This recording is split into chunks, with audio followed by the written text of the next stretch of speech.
speakers have about 15 to 20 minutes, and then we'll have a discussion period at the end.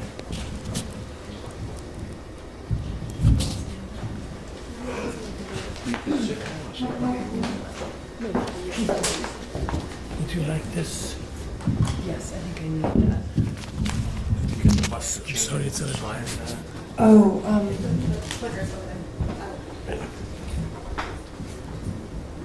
thank you. Is this right? And this the right one? Okay, great. Great. Thank you. The right one. Great, thanks. Great.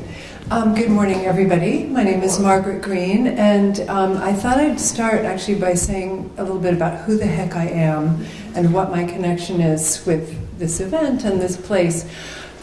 It's such a treat for me to be here at an event that is so oriented toward this community. I am related to the Hamlet family, and I spent time in Lawrence growing up. My father, his mother was institutionalized for mental illness when he was a young child, and so he had a very close relationship with his aunts who lived up on Tower Hill. And because my parents' work took them outside the U.S., and I grew up outside the U.S., moving around a lot, and I was, comparatively rootless, I ended up spending quite a bit of time with my great aunts, and really developed an affection for Lawrence. In fact, maybe you could say my first connection with work in health was that I worked at Town Manor Nursing Home, and many of the patients that I worked with there were quite a few older immigrant women in particular who didn't speak much English, and I spoke some French and Portuguese and had a really wonderful connection with some of them. Anyway, so that is by way of saying what some of my Lawrence connection is. And in addition to having spent my life a great deal outside the U.S., my focus is on global health, and so I'm going to be speaking about a new Lancet series that's forthcoming on gender inequality in health that I'm involved in, and I'm hoping that as I talk about the different pathways between gender inequality and health, you might help me and provide examples of how some of these things play out in public health in Lawrence. So, I see this is a way too wordy slide. Let me just say that, in fact,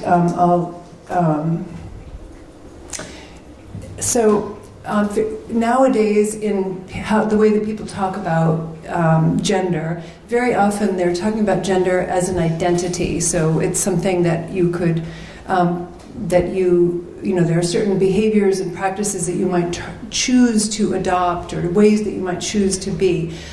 The argument that we are making in this Lancet series is that it's really important to think about it as a system of inequality, and that is manifested through lots of different ways, practices that influence the opportunities and access that men and women have, a way of looking at it that takes into account power differentials, the way that when you don't adopt, if you don't follow the rules for being masculine or being feminine, you may be sanctioned, and then the intersections with other forms of a person's identity, such as ethnicity, and race and class and age and so on. So, all these different ways that it plays out. So I wanted to, very often, when we talk about gender, we're just talking about the differences between men and women and masculine and feminine. And again, this kind of understanding of the hierarchical system in which gender is rooted is really important, because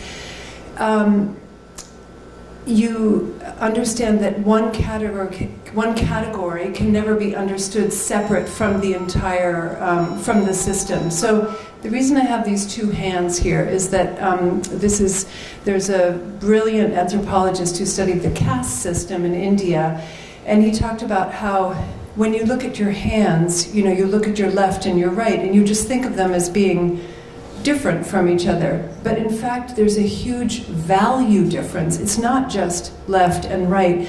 Right is, positive, and it's right is rightness, and right is clean, and right is powerful, and right is related to rights, etc., etc. And left is sinister, dirty, da da da da da. All these things. So they're not kind of equal categories that you compare to each other. They're connected to a system where one is very much above the other.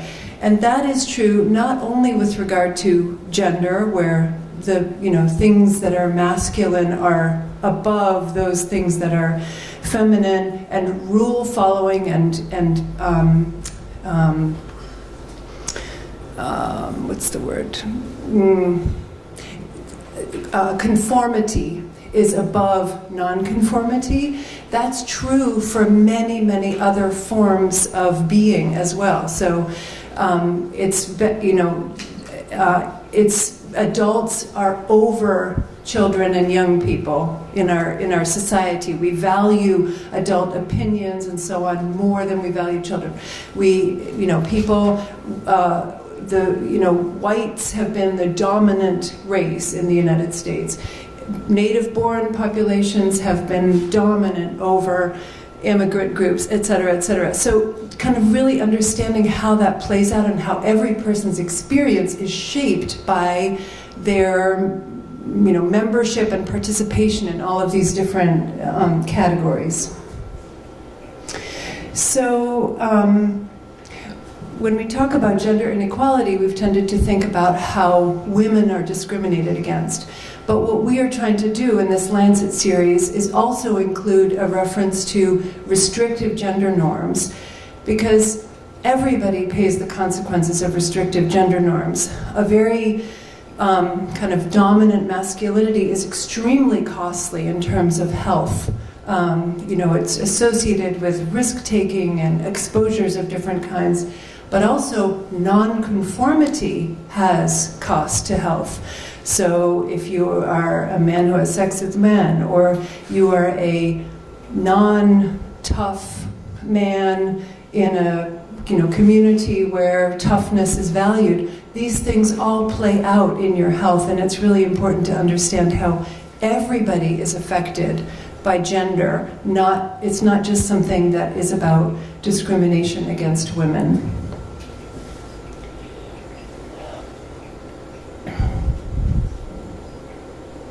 So by focusing on disadvantage and hierarchy, then you get a very powerful explanation for disparities in health, and it gives you some ideas about what can be done. You actually have to go after the hierarchy in order to improve health. So in this effort, the Lancet series, which is being led by Professor Gary Darmstadt at Stanford University and includes dozens of researchers from around the world, we are looking at 7 different pathways through which gender affects health. And they are differences in risks, exposures, and vulnerability, health behaviors, differentials in accessing care, the way you're treated once you do access care, the way that health research reflects gender inequalities and expectations, the way that health institutions and the kind of broad effort of data collection is gendered, and then looking at the literature on cumulative impact and allostatic load, and looking at how gender inequality kind of sums up to affect people in profound ways. So this is where I was hoping that as we talk about some of the different, each of these pathways, that you may have some ideas about how these illustrations from your experiences here in Lawrence. So risk. This first study here is about how very early childbearing in Latino households that have family instability, poverty, and where parents migrated separately, and so maybe have different expectations about behavior. That the gender inequality that contributes to greater risk taking and early childbearing. The exposure argument is that men and women have really different experiences of exposure, that their health is affected in different ways. So, for example, at the time of Hurricane Katrina, men and women experienced the consequences of that event, which otherwise affected everybody, but which played out differently in the lives of men and women. And then the last example is an example from India, where households, mothers tend to breastfeed girls for a very significantly shorter period than boys, and it translates into very significant difference in mortality.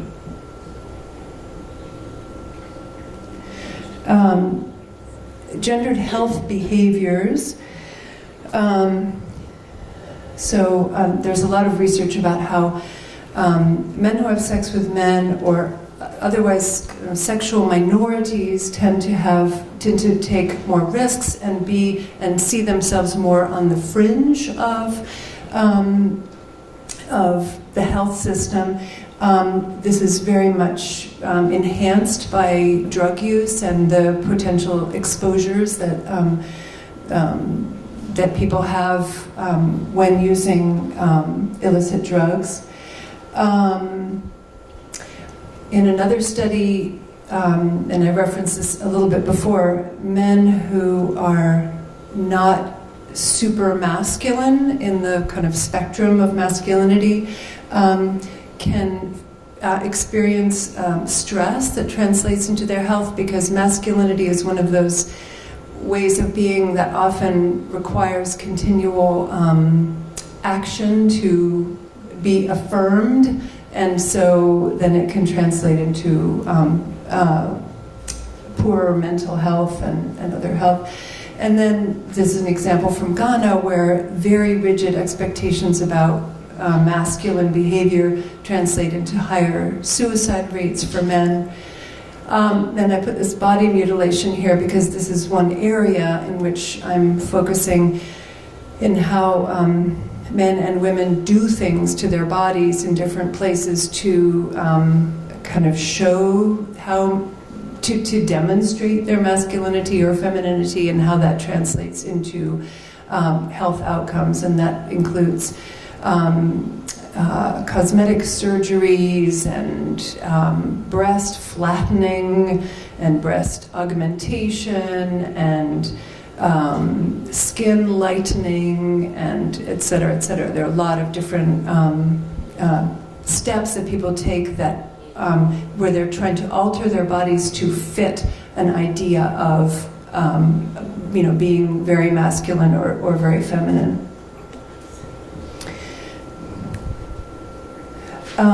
Gender-based differences in accessing care. The most common example of this is that in general, around the world, men tend to be slower in seeking out health care, and it varies among different groups, but that's a very important, that has a very important effect on delaying care and not, where men are not getting treatment that they need. And then part of that delay is also sometimes the way that people are treated in healthcare services. So in Latin America, one of the really important areas of discrimination is the way that Indigenous people are treated when they access healthcare services, or again, in many places, people who are members of sexual minorities have also very poor treatment in healthcare services, and how important it is to, to address those and to avoid those issues. Health systems themselves as institutions, health systems are staffed by people who are members of society and share ideas about gender expectations and proper behavior, et cetera, et cetera. So health systems are themselves very often reinforcing expectations about gender, and giving differential diagnoses and treatment. Health systems in developing countries are very dominated by a lower status female workforce and how that plays out in health. So understanding all of those health systems related details is important. Health research also, historically has taken men as the kind of reference category, and I think one of the reasons is that because women's monthly cycle can complicate. The studies have to be more nuanced to be able to track certain kinds of impacts because of how women's hormones change at different times of the month, etc. But as a consequence, and I think it's sometime in the last couple of years, there's a new sleep medication that is the first medication that has a gender-specific dosage on it. Because it's been tested for men and tested for women, and apparently women metabolize it extremely slowly compared to men. So women who were taking this sleep medication one day, then the next day were having, were not entirely with it, and so they needed to change the dosage.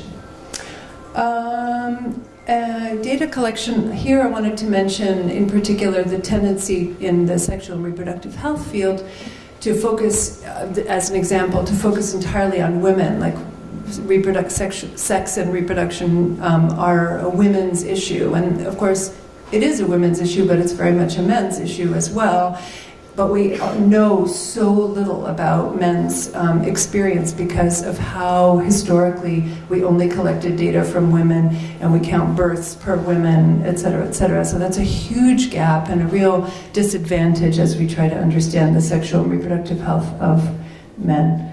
And then the cumulative and lasting impact, and this is my last slide. Particularly with regard to race, there's a body of literature that looks at the stress of being systematically discriminated against, and how that translates into health over a person's lifetime. And what this Lancet series is also trying to do is to use the kind of methods and way of thinking about systematic stress and cumulative stress and apply that to gender, because any discriminated against group, and of course it could be applied to, a discriminated against ethnic group, or discriminated against, anyway, many different population groups. So really looking at how systematic discrimination translates into the body, the embodiment of discrimination. And what's interesting about this new research is that they're actually making progress in measuring, levels of cortisol, et cetera, so that they can, they're getting, biometric measures of this, of how people are taking on discrimination in their bodies and how this is affecting them over the long term. So I'm going to stop there, and maybe I have to ask for my examples during the question and answer period. That's what the boss says. All right, thank you.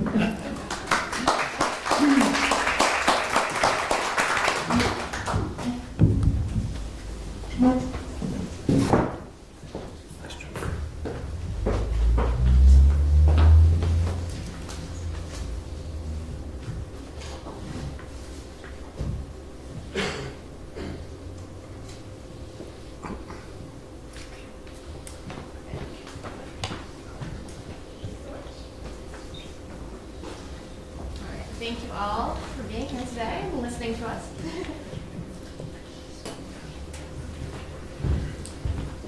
So,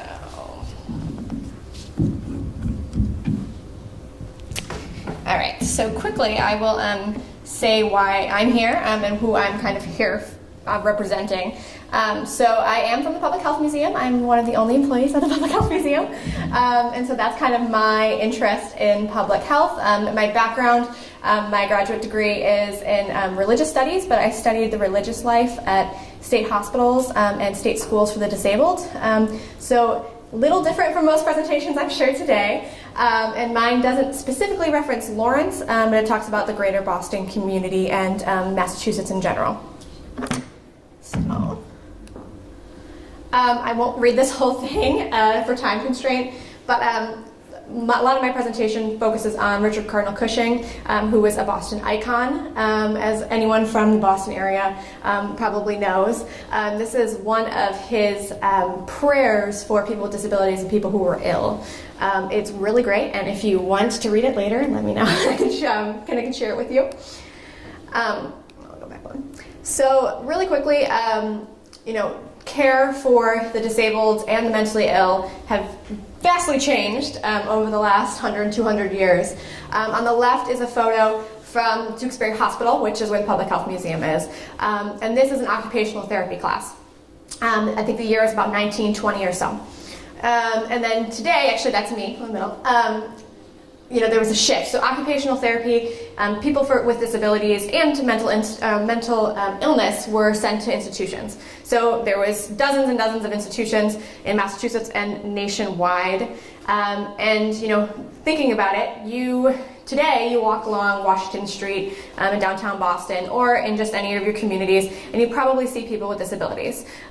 You'll go to the grocery store, they'll be working. I might see over here, there's people that work at Whole Foods, Boston Market, Kohl's, who are people right here in this program. Back 150 years ago, 100 years ago, you were not seeing these people necessarily on the street. They were sent to an institution. Today, I work also at New England Yachad, which is a Jewish organization that provides programming for people with disabilities. So that's me and some of my participants doing a yoga class.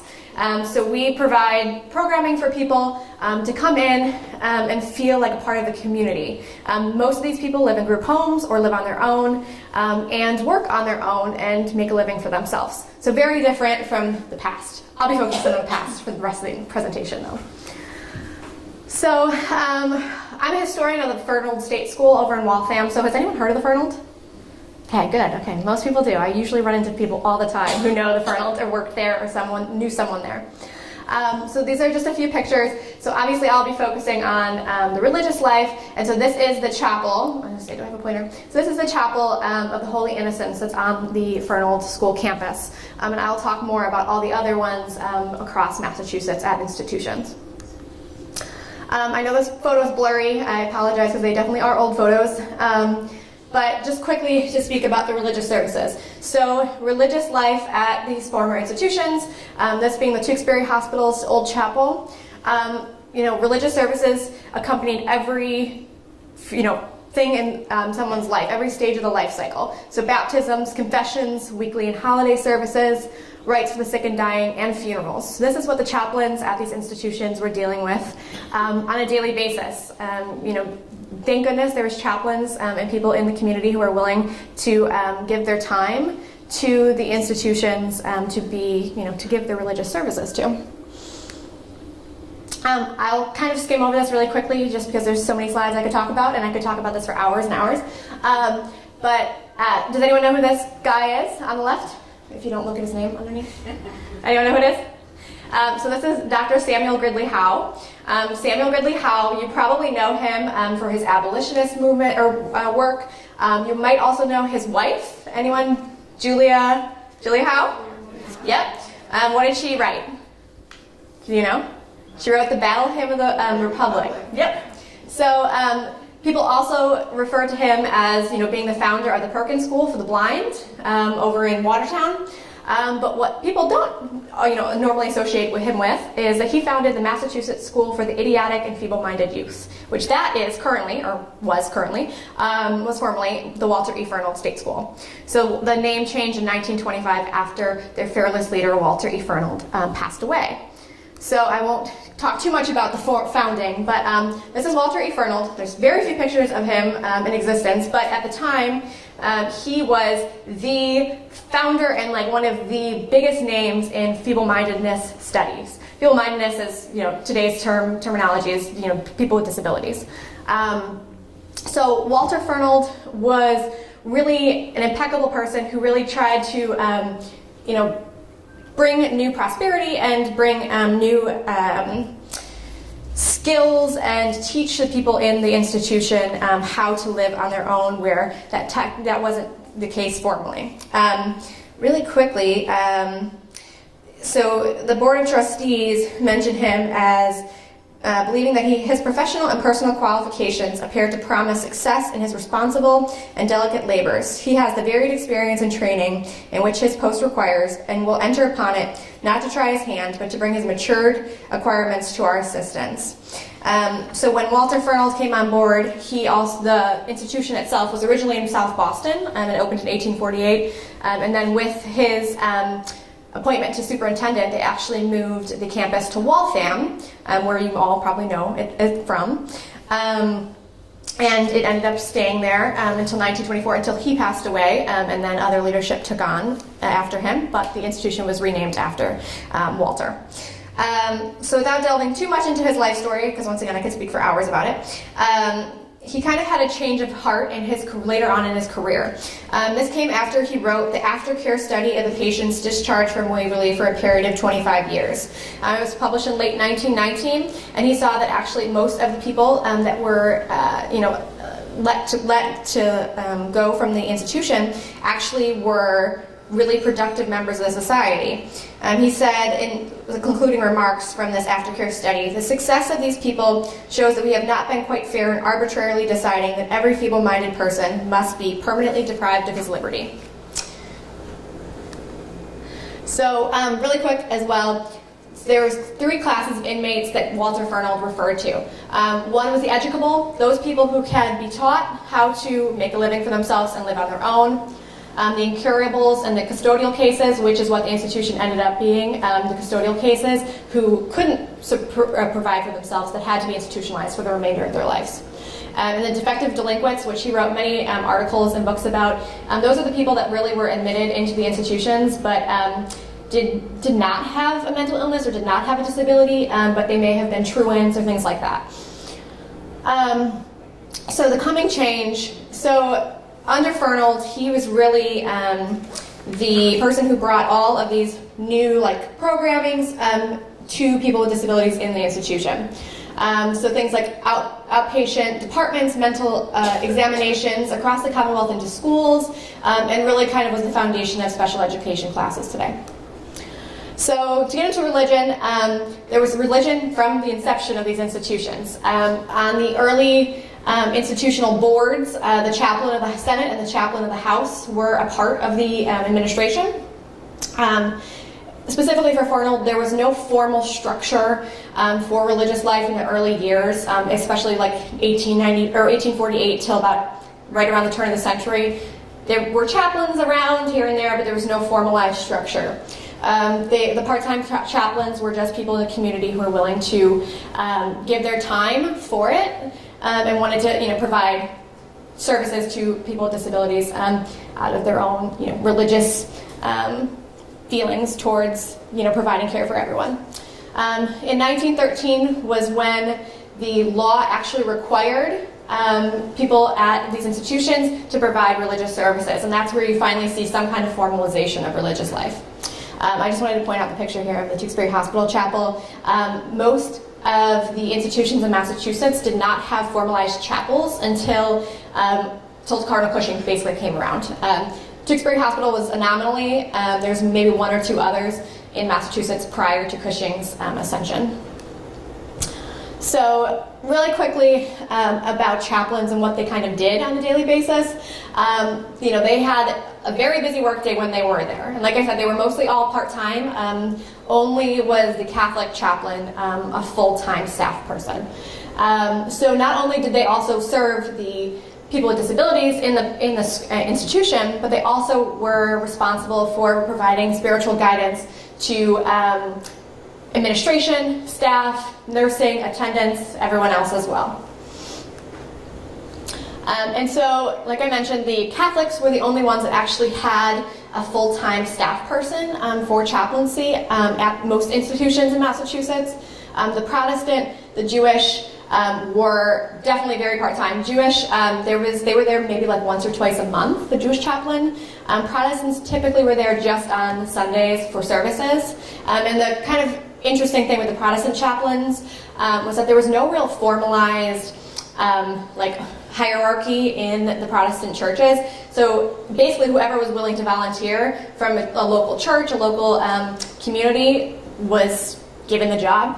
So 1 year it could be it could be a Lutheran chaplain. The next year it can be Baptist, and so there was a lot of changing of that, which also was kind of confusing for the patients, I'm sure.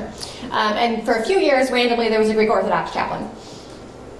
So Cardinal Cushing, I love this photo because this is in the Cardinal Cushing Center's archives down in Hanover where he's buried. And I walked into their archives, which is basically a room in the attic, and this bust of Cushing was sitting in their window, one window in there, and it was like ominous when I walked in because I see like the light coming behind Cushing. It made me think I was doing the right thing researching him. So Cushing was really the one who launched a building project. And so in total, there was 8 institutional chapels built by Cushing under his leadership. So a little bit about the public sentiment towards the feeble-minded, and I'll talk more about in a second about the chapels that were built. But generally speaking, before the Industrial Revolution, people were taken care of in their communities, by their elders, by their parents, etc. But it was, before 1840, it was also kind of considered a sacred duty to some, not all, because definitely there was a reigning kind of premise that it was linked to madness or sin. Let me see if I can find this quote.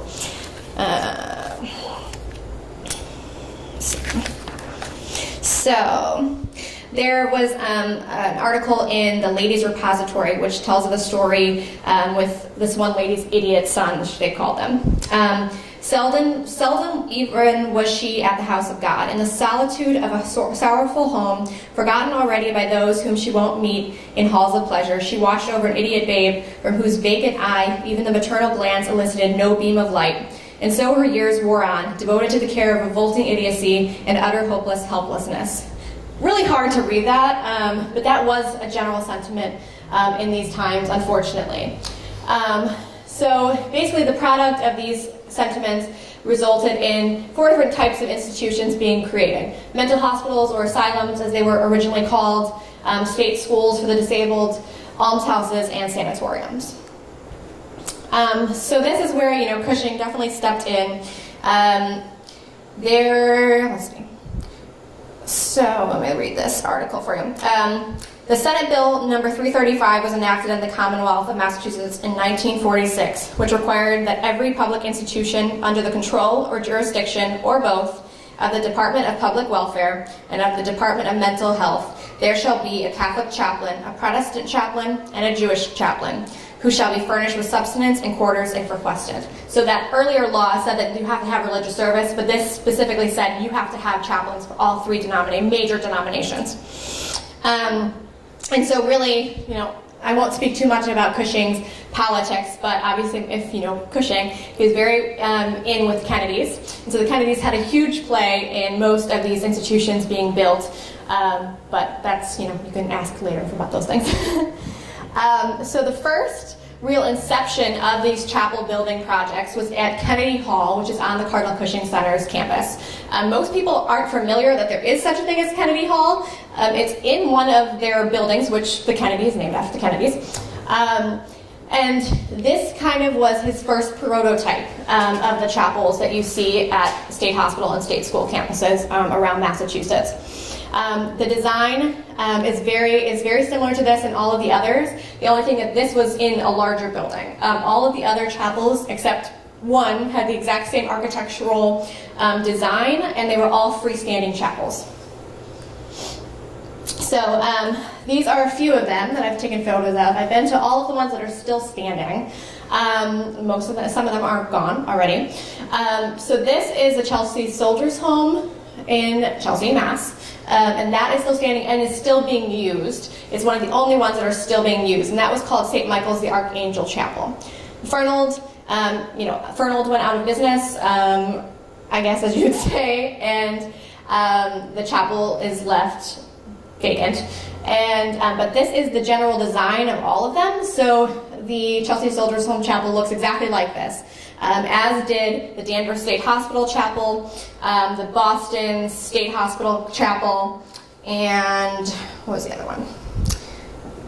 And the Soldiers Home, yeah. And then the only one that was different from the rest was Long Island Hospital, and this is Long Island in Boston Harbor. This is out on the island.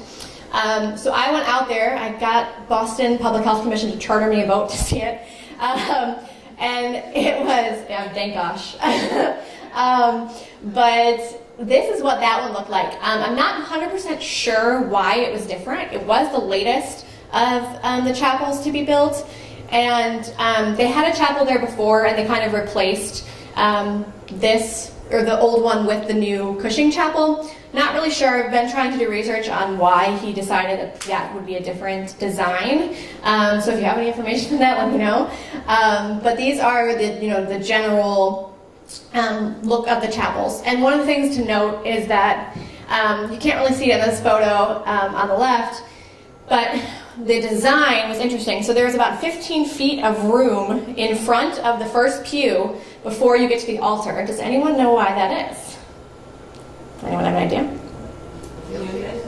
No, so people with disabilities, many of them were bound to wheelchairs. So there's a 15-foot space in the front where people with, bound to wheelchairs would be able to be put up. Okay. So lastly, like I said, there's a lot more in my actual paper that's to be published soon. But I focused on three things: the faith, the actual religious life, and what was going on. And I did actually a lot of oral history interviews with people in the community who were either employees at the Fernald, were the chaplains themselves. 2 of them are still left living, and others in the community. So the few that were actually at Metropolitan State Hospital, which is one of the other Cushing chapels, were built. And then the second was obviously the architecture of the spaces. So I didn't go into too much detail about the architecture, but it was definitely made purposefully for the people that Cushing was trying to bring into the church, because these people with disabilities were not allowed really into the churches prior to Cushing, and he was the first one in one of his sermons that said, "Bring your people to church. Do not shy away. They're not sinful. This is not something that should be frowned upon. Bring them in," and he opened his arms lovingly to all of them. And so the last thing I focused on, and this is a big piece of my research in my professional life, is about the cemeteries at these institutions. So I've been to every single one in Massachusetts, and so this is a smattering of different ones. So you have Medfield State Hospital, you have Westboro State Hospital, Grafton State Hospital, Tewksbury, Foxborough, Belchertown State School, and Monson State Hospital, and Long Island Hospital. So what was interesting is that obviously also they had to deal with death. The chaplains had to provide a place for these institutionalized people to rest. So this was a big responsibility that was put on the chaplains, and unfortunately a lot of the people with disabilities and people with mental illness as well were just dropped off by their family at a young age. If the parents didn't want to deal with it, they didn't want to have that sinful connotation following them, they were left then with no family to take care of them after death. So you see very large cemeteries at each of these institutions. For example, for the Fernald, burials didn't start until 1947. The institution opened in 1848. It's a really interesting question and a debate among myself and some of the other historians on Fernald and people in the community. What happened to the bodies before 1847 or 1947? Some of that was research. A lot of them were put towards research. Unfortunately, a lot of them were cremated and their ashes were done away with, whatever it may be. But after going throughout Massachusetts, it's really been a fantastic experience for me to see this. It's been my religious experience almost going to these sites. Some of them have been really well done, cleaned up after many years of neglect. Others, like Foxborough, are definitely in need of work to be done. And so personally, I've been working on two of the cemeteries, the Tewksbury State Hospital Cemetery and the Medfern Cemetery, which is the Fernald and Metropolitan State Hospital. So this is an ongoing problem, and as someone in the earlier panel said, we have to provide honor for these people. And so that's kind of my hope moving forward, is that, bringing awareness, having conversations about this will bring honor to them. So, and that's it.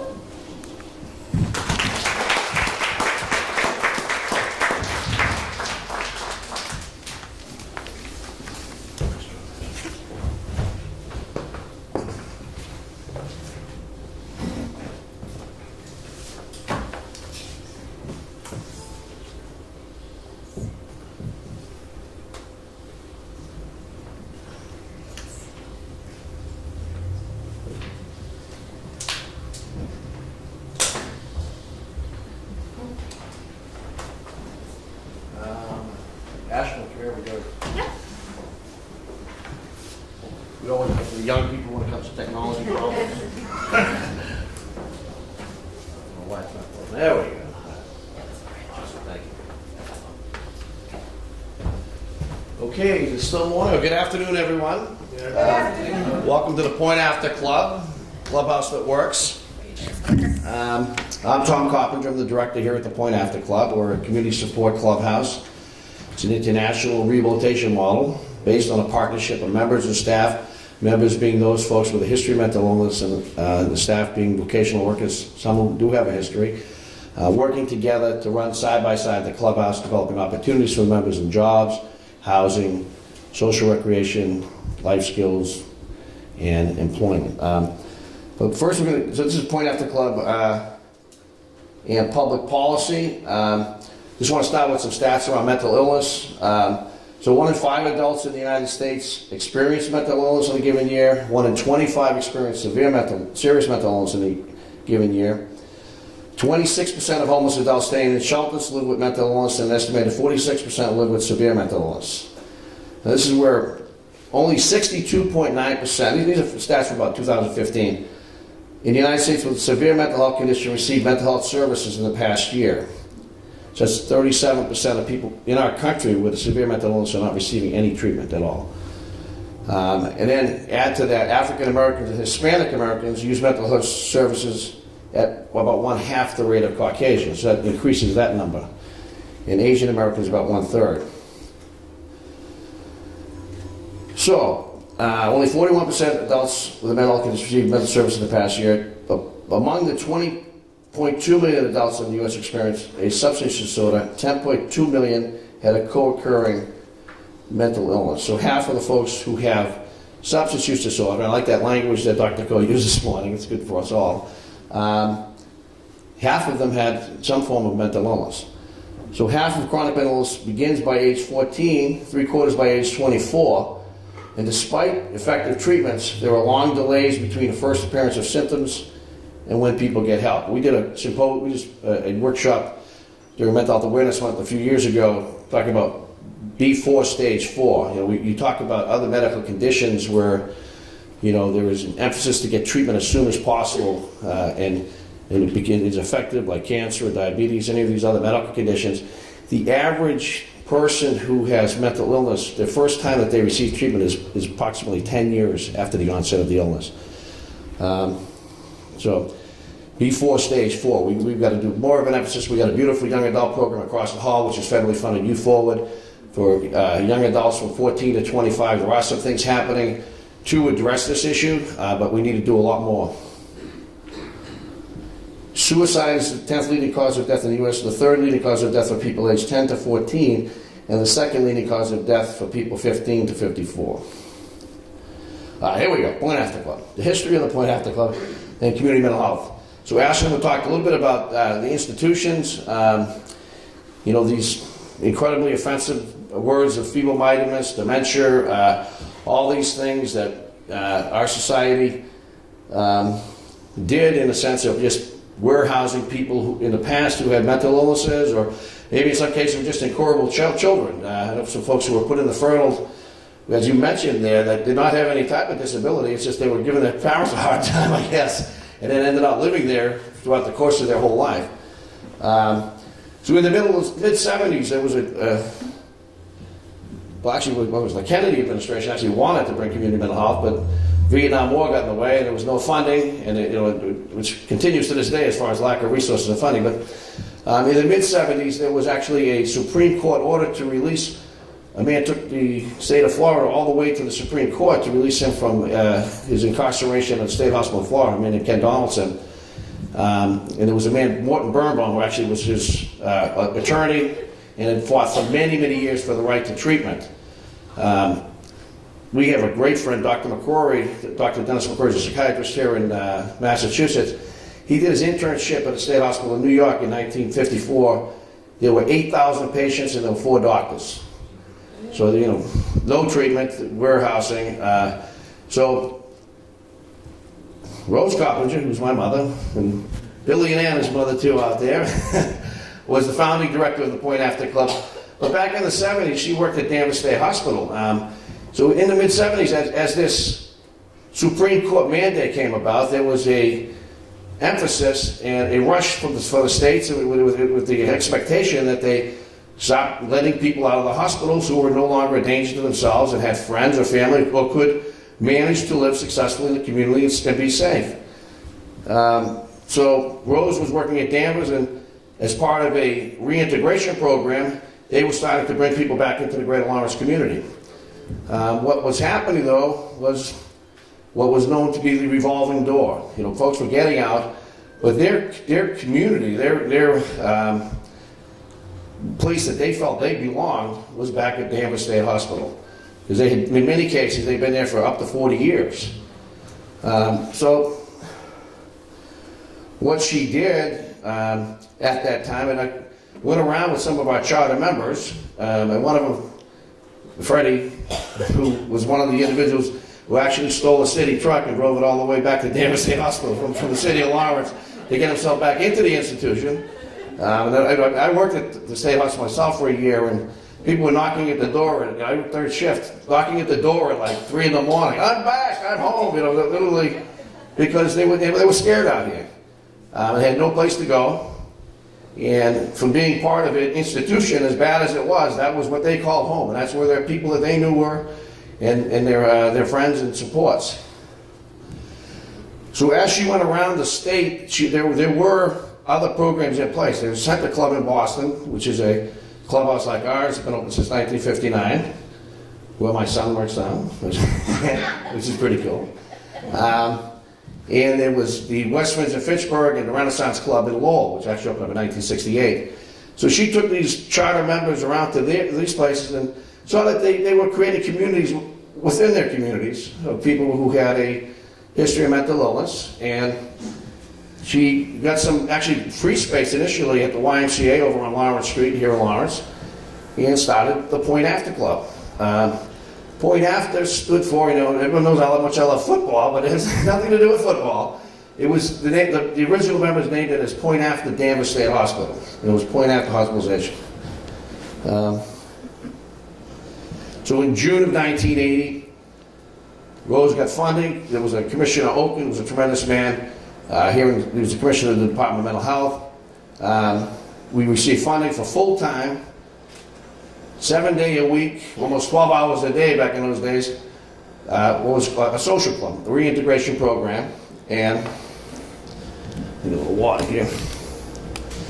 That's when I started down there. I came back for a year to work with my mother, and I've been there ever since. At that time, people started coming out of the hospital.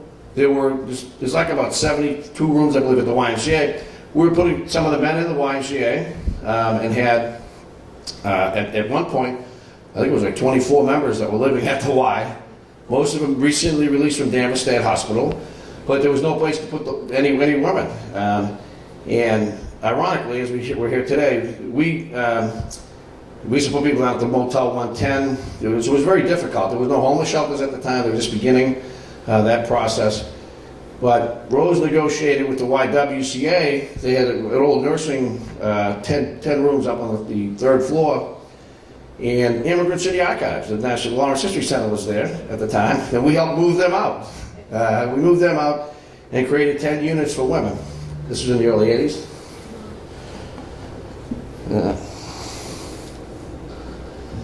So we were part of, at that time, we were considered a social club. So members came, and at that time, the Department of Mental Health and the Department of Mental Retardation, as it was known, was one agency. It wasn't a split, which happened in the late 80s. And we were pretty much open to anybody. And what my mother used to say is, if they stay here long enough, they can be a member. And really focusing around a meal, social activities. We did some work with members around getting some housing, safe, affordable housing in the community and jobs, but there really wasn't a major emphasis on that. There was 4 staff, we had probably about 60 members coming a day, and with a lot of different people. So it was more just a community of people getting together, having social events, making friends. And that was something that really stuck with me, is a lot of the members had come out of isolation and kind of really didn't have friends. And that's what really I've seen so much, which has been so rewarding to see people who walk into the club alone and then walk out with friends, and then now going off and doing things together. And that started right from the day one, which was really nice. So there's another story of how we connected with the whole international world of communities of folks with mental illness. In Fountain House in Manhattan, there was a gathering of ex-patients in Manhattan, and they got together, eventually formed what's called Fountain House, which was the first clubhouse, and they received some good funding, some good public support and private support, and created what is now the clubhouse model of rehabilitation. Back in those days, back when we first started, it was known as the Fountain House model, and it really has expanded incredibly over the years. 1989 was the year that the international standards for the clubhouse model were released. It really gave a good, structure to what it is that we're doing. And in the process, here in Massachusetts, we had legislators, the National Alliance of Mentally Ill, and some other advocates went to Fountain House, came back, and we had a bill that was passed that created funding to expand up. We were working on a shoestring, and now we're working on 2 shoestrings, but a little more. They don't get more money. There was more funding, more staffing, and a model that we could follow. A structured model that really is incredible. And I think that, as it says now, we're actually in 34 countries. There's over 320 clubhouses around the world like us that follow the international standards, that are about this partnership, about the recovery through work model. As we say, we're in the clubhouse here. Every day, members of staff work side by side to prepare a mail, answer the phones, put out a newsletter, do job search, connect people with jobs, education, housing, and we do outreach, which is extremely important. Okay. We went to an international seminar in Detroit. You can't really see it, that's Barbara here in the front with me. This was last September. So what makes a club a club? It's open to adults with history of mental illness. The very first standard is membership is voluntary and without time limit. So, we don't know who's going to come in any day. The clubhouse is open. There is no structured contracts or schedules for folks. It's their choice. So it's their choice whether they come. In this world, in our world, we really kind of look at the emphasis around from our members going from patient to the role of the mental patient to a personhood, and for the staff to come off the pedestal, they kind of look at, if you go to your doctors and stuff, how intimidating that can be, or your therapist, for our staff to come off the pedestal to the person that's always equal, so there's equality. All the decisions made in the clubhouse are made out of this club room, and that's part of the model. So my staff, they're talent scouts. This is about strengths, talents, abilities of our members, finding that people are coming out of isolation. We hear incredible stories here every day of people, you know, regaining their confidence, their self-esteem. You know, sometimes it's just cutting carrots in the kitchen for lunch, or, you know, answering the phone. But it's time to do something, coming out of isolation, doing something. Okay, so promotes recovery through work. Okay, so what's really cool is that, you know, back in 2009, they were looking to eliminate us because they told us we weren't an evidence-based model because we hadn't enough research. And in 2012, we became an evidence-based model, proving that participation in our work good a day, which happens Monday through Friday, resulted in a significant increase in a person's average duration of competitive employment. Also found that clubhouse programs resulted in a significant decrease in the number of hospitalizations for participants.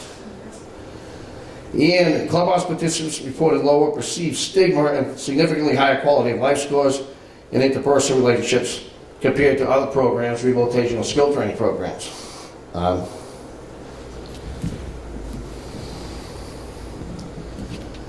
So for the members, we look at it as a fresh start, and hopefully they can shed that they had a mental illness before they walk in the door. We have 4 guaranteed rights. The right to belong. We all want to belong to something, part of a community. The right to meaningful work. And the right to meaningful relationships. When we talk about meaningful work, you know, in the past they had sheltered workshops or other things to kind of keep people busy and keep them away from everybody else.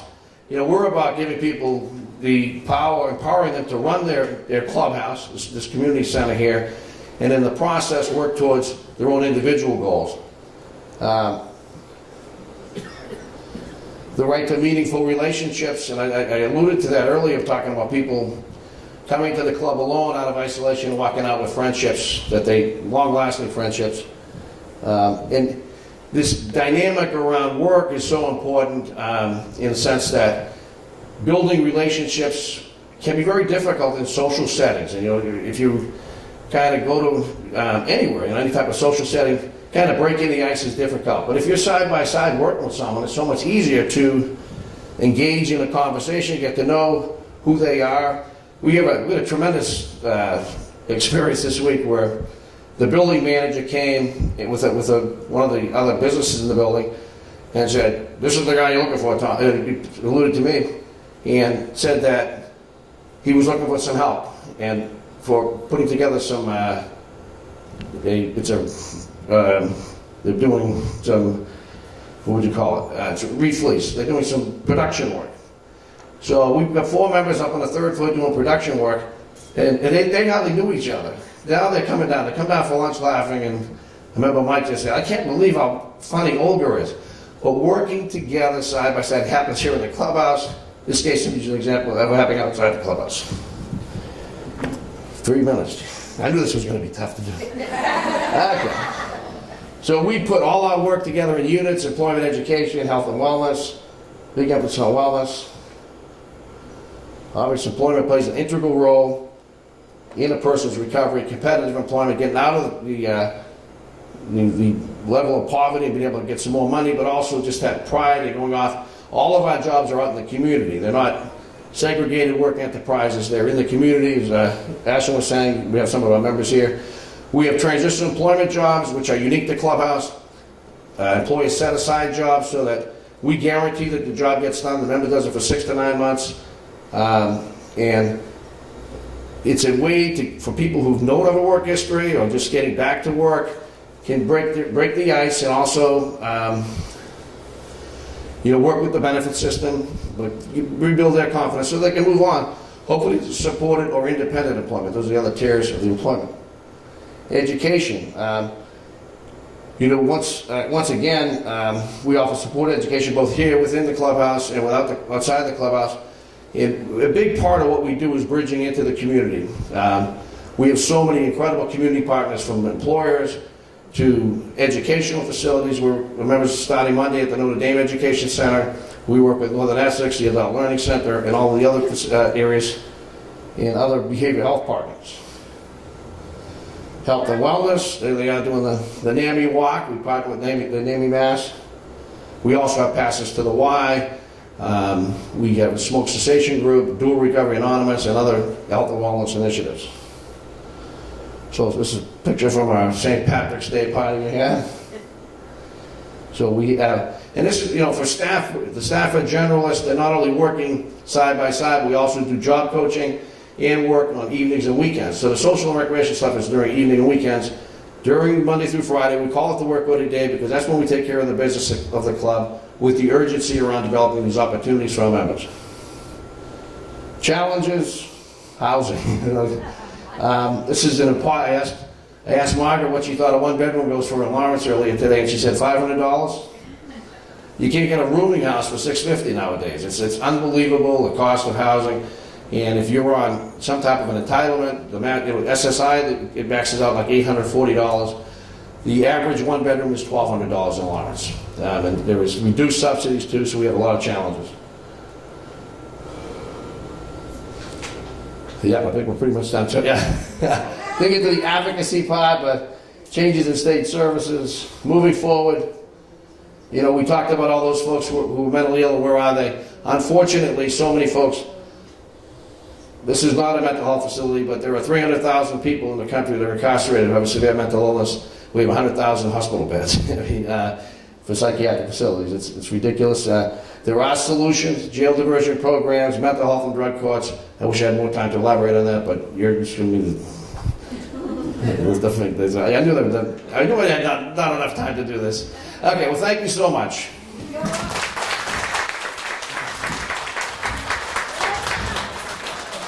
I'm sorry, Tom. That's all right. We needed to keep a few minutes for questions. I just have a comment to make. The Public Health Museum in Tewksbury, everybody should go. We did a field trip from the library and History Center a couple months ago. It's well worth the trip, and I was very impressed. Bob, remember that. I wanted to ask a question about the Wild Fernal School. I know two people that had gone there. I'm not going to mention their name. Sure. But they were former patients there, and they were doing what do you call radiation treatment on for experiments. Mm-hmm. And now their life is like affected because they affected their health. Yeah. And one of the members is no longer with us. So I wonder how they have somebody to hold them accountable for not doing something like that. It's a good question. Oh, I'm sorry. Can you pass the mic? Sorry. Yeah, sure. Give me the thing. Okay. Thanks. It's a really good question. It's really challenging as a historian and have done so much research on the Fernald, and having done interviews with people in the community and some former patients. There was such a dissonance, I guess, in between like what was good, what was bad. There was definitely tons of, there's bad horror stories, things like that, the radiation treatment, but also on the other side too. One of the people I interviewed, their brother had been at the Fernald. He's now passed away, but they said like the stories of his experience there were so amazing, and that was something like I've always heard about the horror stories, and like being able to like have that conversation with the siblings of Joey was his name, who was there.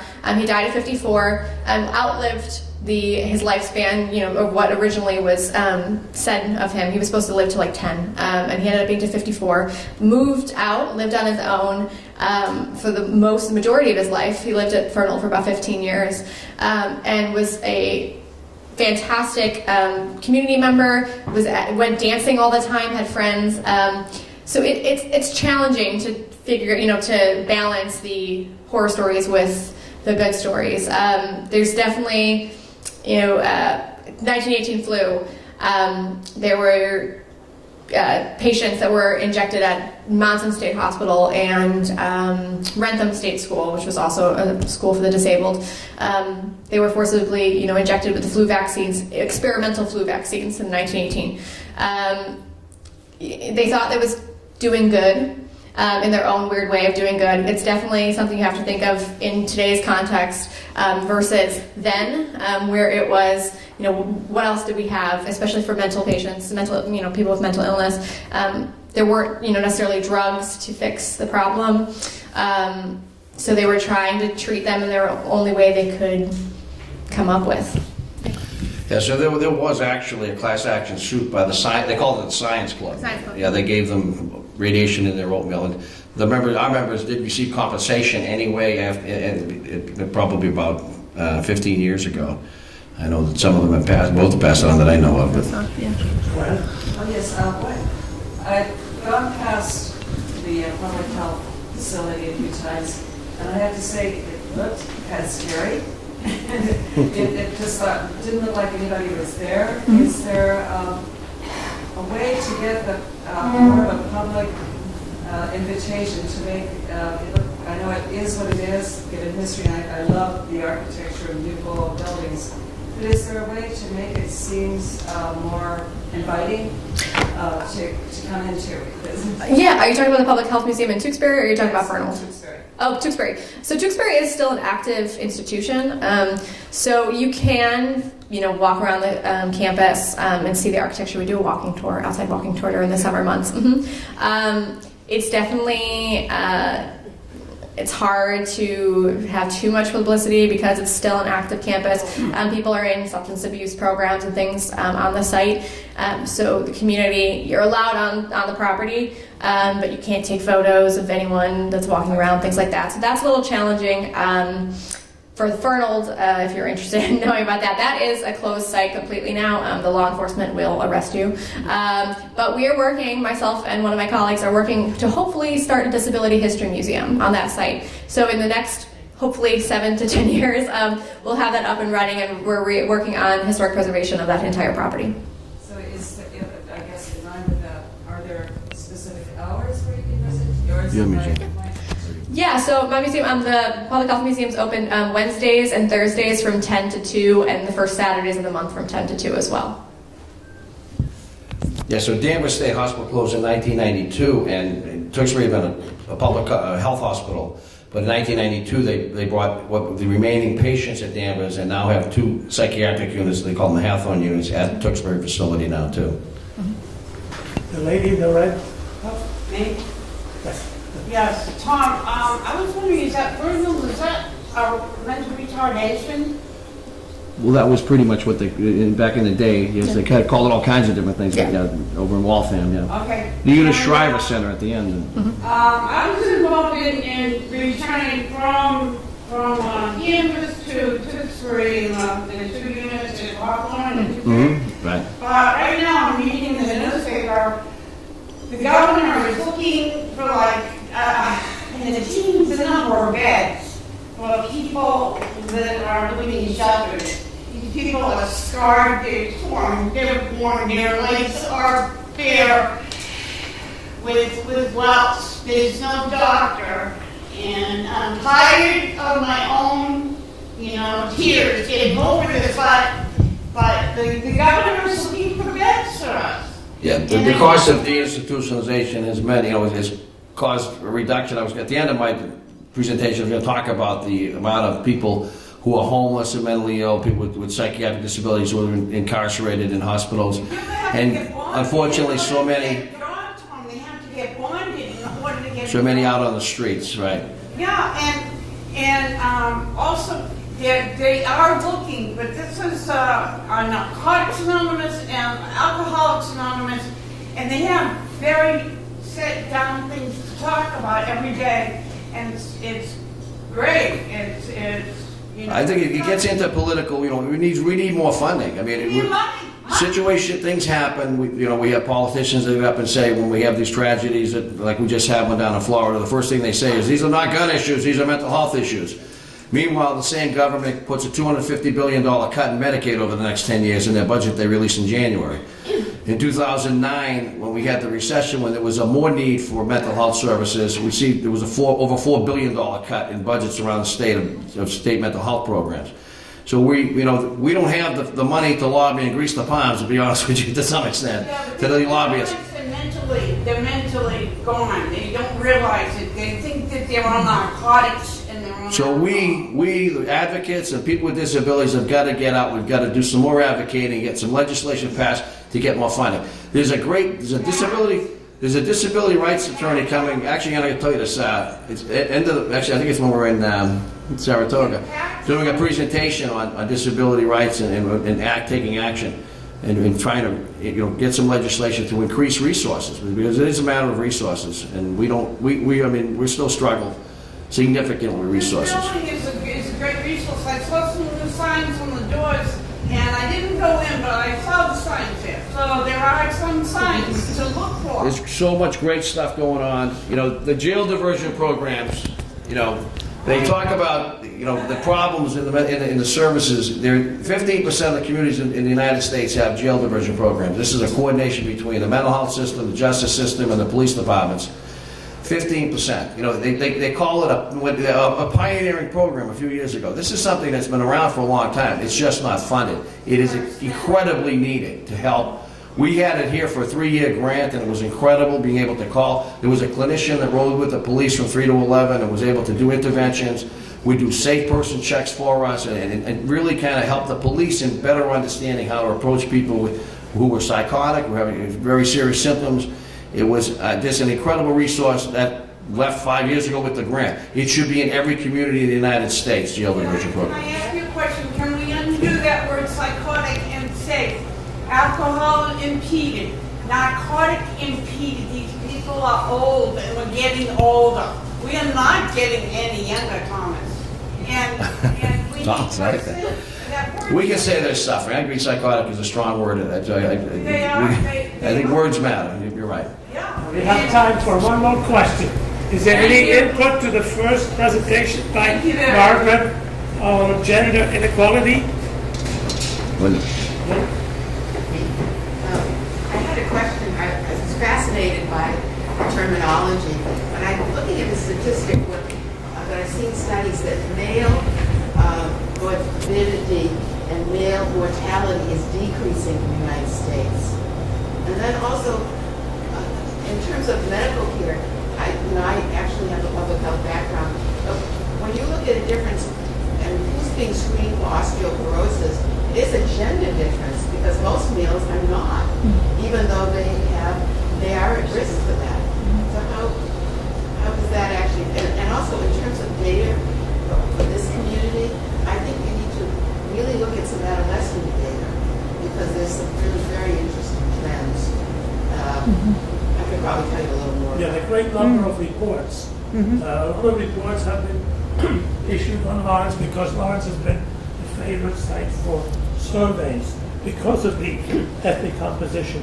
And so looking at those reports, you can probably unearth a lot of data that would be very interesting for you.